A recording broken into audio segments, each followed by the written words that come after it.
السلام عليكم ورحمة الله وبركاته. الحمد لله رب العالمين والصلاة والسلام على أشرف الأنبياء والمرسلين نبينا محمد وعلى آله وصحبه أجمعين. إن شاء الله تعالى أجر ما استوشات شنو يقول الله تعالى في كتابه الكريم والفجر وليال عشر. يتشن الله تبارك وتعالى بتكبر وقاروا من إلال بفجر أملا له هذا وليال عشر بسروتشم لياليوج أملا لهن بمانة الله تبارك وتعالى ينقران يملال. يقول ابن عباس رضي الله عنه ليالي العشر هي عشر ذي الحجة. ليالي العشر بمانة الزيقى يتفلقبت يذو الحجة السركنة تشنات شويلال. وعلى ذلك أكثر المفسرين كما ذكره عماد الدين ابن كثير رحمه الله. الإمام ابن كثير تفسيرات شولين ذكسوت أبزهن يوي تفسير لكونتوش ليالي العشر بمانة الزيقى يتفلقبت عشر ذي الحجة. ذي الحجة يمجمرة وتشو السرت كانت تشناتشو. ويقول الله تعالى في آية أخرى بل إلى أن قص الله تبارك وتعالى من الأل ويذكر اسم الله في أيام معلومات يتوقوا بهن كانتوش الله تبارك وتعالى اسم لها وسيلان. الأيام المعلومات مبالت هي أيام عشر ذي الحجة. ذي الحجة السرت كانت تشناتشو. ይህንንም አብዛኞቹ የተፍሲር ሊቃውንቶች ዘግበውታል ተናግረዋል። ከዚህም በመነሳት አሁን ያለንበት ቀን هو اليوم 29 من شهر ذي القعدة 29ኛው ቀን ላይ እንገኛለን። والشهر التالي ቀጣዩ ወር هو شهر ذي الحجة من أشهر الحرم የተከበሩ ከሆኑ አራት ወራቶች ውስጥ የሚመደበው شهر ذي الحجة ቀጣይ የሚመጣው ወር ነው ማለት ነው። ربما يزاريو كان هو المكمل لشهر ذي القعدة ور ممويا وإن مجرشا لهون شلال وإن نجي سلاسة مملو لهون شلال الله أعلم. قبل المغرب بدقائق أو بعد المغرب كمغرب بفيت وإن كمغرب بهلا يتوقع يعني بما يتم السراوج أيتو بتلاقي مداوج السراج المالثنا قتلوا ميمتاو ور يتكبر ور بتلين የመጀመሪያዎቹ 10 ቀናቶች እጅግ በጣም የተላቁ የሆኑ ቀናቶች ናቸው። جاء في الحديث عند البزار وغيره أن النبي عليه الصلاة والسلام قال عشر ذي الحجة أفضل أيام الدنيا. يذو الحجة የመጀመሪያዎቹ 10 ቀናቶች ከዱንያ ቀናቶች ሁሉ በላጭ ናቸው ብለዋል ረሱሉ ሰለላሁ ዐለይሂ ወሰለም حتى من 10 الآخر من رمضان ከረመዳን የመጨረሻዎቹ 10 ቀናቶች ራሱ የበለጠ ናቸው። كرمضان 10 ቀናቶች ራሱ የበለጡ ናቸው ደረጃቸው عند الله رب العالمين. لكن بشرط يعني الايام ቀናቶቹ ናቸው። اما الليالي ለሊቶቹ ከሆኑ የረመዳን የመጨረሻው 10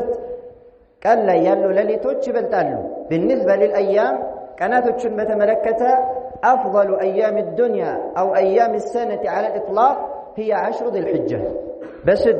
ከአመቱ ሁሉ ከቀናቶች ሁሉ የበለጠ የሆነው ቀን يذو الحجة يمجرشوا 10 ቀናቶች ናቸው. لذا قال النبي صلى الله عليه وسلم كما عند البخاري من حديث ابن عباس رضي الله عنهما عبد الله بن عباس رضي الله عنهما بمستلف حديث رسول من الله ما من أيام العمل الصالح أحب إلى الله فيهن من هذه العشر. رسول صلى الله عليه وسلم ይላሉ የትኛውም ቀን የለም መልካም ስራ በውስጣቸው አላሁ ተባረከ ወተዓላ ዘንድ እጅግ በጣም የሚወደድባቸው የሆኑ ቀናቶች የሉም ከነዚህ 10 ቀናቶችም ይበልጣሉ። قالوا صحابዎች ምን አሉ والجهاد في سبيل الله يا رسول الله انت الله መልእክተኛ ሆይ በአላህ መንገድ ጂሃድ መውጣትም በእነዚህ 10 ቀኖች ከሚደረገው ዒባዳ አይበልጥም ከሚደረገው ኸይር ስራ አይበልጥም እንዴ ተብለው ሲጠየቁ قال والجهاد في سبيل الله በአላህ መንገድ ጂሃድ ማድረግም በእነዚህ 10 ቀኖች የሚሰራውን ኸይር ስራ አይበልጥም አሉ ረሱሉ ሰለላሁ ዐለይሂ ወሰለም إلا رجل خرج بنفسه وماله فلم يرجع من ذلك بشيء. አንድ ሰው ሲቀር ነፍሱንም ገንዘቡንም ለጂሃድ ይዞ የወጣ ከዚያም በምንም ያልተመለሰ بمعنى ነፍሱንም ገንዘቡንም በአላህ መንገድ ላይ ለመሰዋት ይዞ ወጥቶ በዛው የሞተ ያ ሰው ሲቀር ከዛ ውጪ ጂሃድ ራሱ አይስተካከላቸውም በእነዚህ ቀናቶች የሚሰራን ኸይር ስራ ያሉ ረሱሉ ሰለላሁ ዐለይሂ ወሰለም። ስለዚህ አላሁ ተባረከ ወተዓላ ኸይር የሚሰራባቸው መዋሲሙል ኸይራት የኸይር ጊዜያቶችን በተለያዩ ጊዜዎች በተለያዩ ቦታዎች በተለያዩ አጋጣሚዎች ያመጣልናል ለምንድነው ደረጃዎቻችን ከፍ እንዲሉ ወንጀሎቻችን እንዲማሩ እነኚህን 10 ቀናቶች ኢስቲግላል ልናደርግ ይገባል በእነዚህ 10 ቀኖች ውስጥ ከኛ የሚጠበቁ ነገራቶች አሉ ከነዛ ውስጥ አንደኛው لمن أراد أن يضحي أضحية ማረድ ለሚፈልግ ሰው ወይም በሱ ላይ ኡድሂያ የሚወጅበት በሆነ ሰው ላይ ከሰውነቱ ከጥፍሩ ከጸጉሩ ምንም ነገር መንካት የለበትም እስከ መቼ ድረስ حتى يوم النحر 10ኛው ቀን እስከሚደርስ ድረስ ጥፍር መቁረጥ يعني ጸጉር መቀነስ ወይም መላጨት የተከለከለ ነው ማለት ነው جاء عند مسلم من حديث أم سلمة رضي الله عنها يقول النبي عليه الصلاة والسلام إذا دخل العشر وأراد أحدكم أن يضحي فلا يمس من شعره وبشره شيئا رسول الأمين عليه الصلاة والسلام يلالو السروتشو يذو الحجة يمترشوتشو كاناتوش بقبو جزي عنداتشو أضحية مارد كفلقا كتأقرو كتفرو كزونتو من دينا كابلو الرسول صلى الله عليه وسلم تزي أضحية يمنا يهونن أكالوش كسونتاتشن كتأقراتشن تفراتشنن ما ساتر مقرات إلا بنم كمقباتو بفيت كاون ساعت جمرو اسكا مغرب بالو جزي ጥፍር መቁረጥ ካስፈለገ ጸጉራችንን መቀነስ ቀርሞ ቀምሳችንን መቀነስ ካስፈለገ በዚህ ሰዓት ብቻ ነው መጠቀም ያለብን ከዛ ውጪ መጠቀም የለብንም بمعنى ይሄንን ካደረግን በሐጀኞች እንመሳሰላለን አላሁ ተባረከ ወተዓላ ለሐጅ እንኳን ባይወፍቀን ወደ ሐጅ ወደ ኢላ ቤቲላህ الحرام እንኳን ባንሄድ እነሱ ጋር መመሳሰል እንችላለን نعم እነሱ ጸጉራቸውን አይቆርጡም ጥፍራቸውን አያሳጥሩም وما الى ذلك ልክ እንደዛው እኛም እዚሁ ቁጭ ብለን የነሱን ተግባር በመስራት አጅሩን ወይም ከነሱ አጅር ተካፋይ መሆን እንችላለን ማለት ነው ኡድሂያ ማረድ ለሚፈልግ ሰው ብቻ ይሄ የተخصص ነው بمعنى ኡድሂያ ለሚያርደው ሰው ብቻ አንድ ቤተሰብ ላይ የቤተሰቡ አስተዳዳሪ የሚያርድ ከሆነ ሚስቱ ልጆቹ ጥፍራቸውን ቢቆርጡ ምንም ችግር የለውም لا حرج በእነሱ ላይ حرج የለባቸው ኡድሂያ የሚያርደው ግለሰብ ብቻ ነው ጥፍሩን መቁረጥ ጸጉሩን መላጨት የለበትም የምንለው ማለት ነው ومن الأعمال በእነዚህ 10 ቀናቶች ውስጥ ከሚሰሩ መልካም ስራዎች ውስጥ التكبير المطلق التكبير المطلق سد هنا تكبير ማለት يعني غير المقيد بأدبار الصلوات صلاة سجدን ከጨረስን በኋላ የተገደበ ሳይሆን ቃኑን ሙሉ ለሊቱን ሙሉ ስድ ሆነ ተክቢር ይደረጋል መቼ ነው የሚጀምረው የዱል ሒጃ የመጀመሪያው ቀን ሲገባ ጀምሮ الى فجر يوم عرفه على الصحيح بصحيح قول يوم عرفه فجر درس بمعنى يذل الحجة زتنኛው ቀን فجر درس التكبير المطلق سد هنا تكبيرا يدرجان عبد الله بن عباس وابو هريره رضي الله عنهما كان يكبران في عشر ذي الحجة لا تكبير يدرجوا نبره فيكبر الناس بتكبيرهما ابو هريره تكبير سيدرجوا سوتشم تكبير يدرجوا نبر الله اكبر لا اله الا الله والله اكبر ولله الحمد نعم ይሄንን በ10 ቀን ውስጥ ሁሉ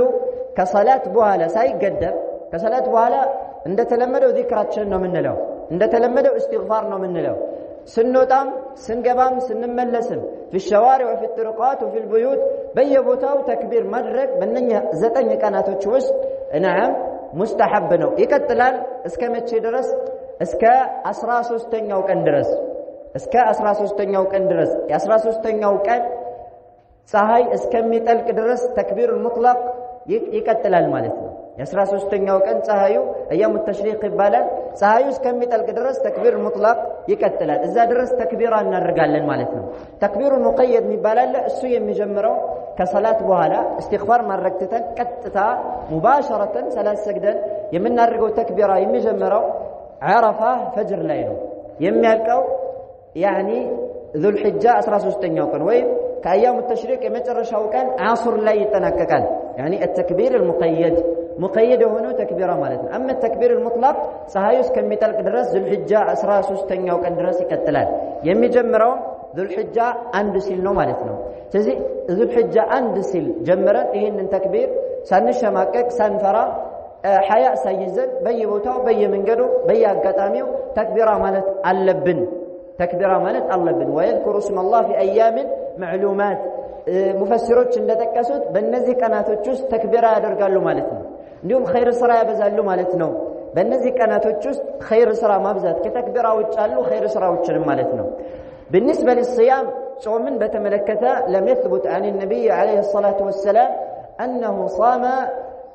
يعني 10 ذي الحجة جميعا ذو الحجة ሙሉ 10 ቀናቶችን ጾመዋል የሚል ከረሱል ሰለላሁ ዐለይሂ ወሰለም አልጸደቀም በል እንደውም ዓኢሻ ረዲየላሁ ዐንሃ ወአርዳሃ ረሱሉል አሚን ዐለይሂ ሰላቱ ወሰላም አልጾሙም ብላለች ወላኪን እጅግ በጣም ሱናና ተወዳጅ የሆነው ጾም ጾሙ የውም የዓረፋ يوم የዓረፋን ቀን መጾም የዓረፋ ቀን ማለት ዙልሂጃ 9ኛው ቀን ነው ዙልሂጃ 9ኛው ቀን የዓረፋ ቀን ይባላል ያንን መጾም ሱና ነው مؤكد እጅግ በጣም የተጠና የሆነ اني احتسب على الله ان يكفر السنه التي قبلها والسنه التي بعدها بالرسول صلى الله عليه وسلم የሁለት ዓመት ወንጀልን ያሳብሳል ብዬ ተስፋ አደርጋለሁ ብሎ الرسول صلوات ربي وسلامه عليه صيام يوم አንድ ቀን መጾም እሱም يوم عرفه የዓረፋን ቀን ሐጀኛ ላልሆኑ ሰዎች ሐጀኛ የሆኑ ሰዎች እሱን አይጾሙ ሐጀኛ ላልሆኑ ሰዎች بمعنى ለሐጅ ላልተወፈቀን ይሄንን 9ኛውን ቀን መጾም ሌሎቹን 8 ቀናቶችን መጾም كرسول عليه الصلاة والسلام بيتركم الساتشو تموت اليمين بسند صحيح متصل عن المصطفى صلى الله عليه وسلم بيمتا ككبير صحابوت كتابعيوش متوال عندهم دقمو يننيهن 10 قناتوች فضل يمتكسو احاديثوች ከመብዛታቸው የተነሳ من اعمال الخير كخير ስራዎች ውስጥ አንደኛው ጾም ነው በማለት ከፊል ሰለፎች ይጾሙት ነበረ ነገር ግን እንደ 9ኛው ቀን ሱና ብለን ኢዕቲቃድ አድርገን አይደለም የምንጾመው ኸይር ስራ ከማብዛት አንፃር የተወሰነውን ብንጾመው ተወዳጅ ይሆናል በዑለማዎች መካከል እነዚህን ቀናቶች በመጾም ረገድ ኺላፍ ቢኖርም ማለት ነው نعم ስለዚህ እነዚህንና ሌሎችንም መልካም ስራዎች በመስራት እነኚህን የዙል ሒጃ የመጀመሪያው ከዱንያ ሁሉ በላጭ የሆኑ ቀናቶችን ኸይር ስራ በመስራት استغلال ልናደርጋቸው ይገባል ስራዎች ሙዳዓፋ ይደረግባቸዋል ሰለፎቻችን ቀደምቶቻችን እነኚህ 10 ቀናቶች ላይ ሸምረው ተነሳስተው ኸይር ስራን እንዳዲስ የሚሰሩባቸው እጅግ በጣም የሚንበረቱባቸው ቀናቶች ነበሩ በሌሎች ቀናቶች ላይ ተዘናግተን ራሳችንን ረስተን ወንጀላችን አብዝተን ባለንበት በዚህ አጋጣሚ እነዚህ ቀኖች በሚገቡ ሰዓት ከወንጀላችን استغفار አድርገን ኸይር ስራ አብዝተን እነኚህን አላሁ ተባረከ ወተዓላን ፈضል ለመቋደስና ለማግኘት ሁላችንም ዝግጁ መሆን አለብን هذا وبالله التوفيق وصلى الله وسلم على نبينا محمد وعلى آله وصحبه أجمعين والسلام عليكم ورحمة الله وبركاته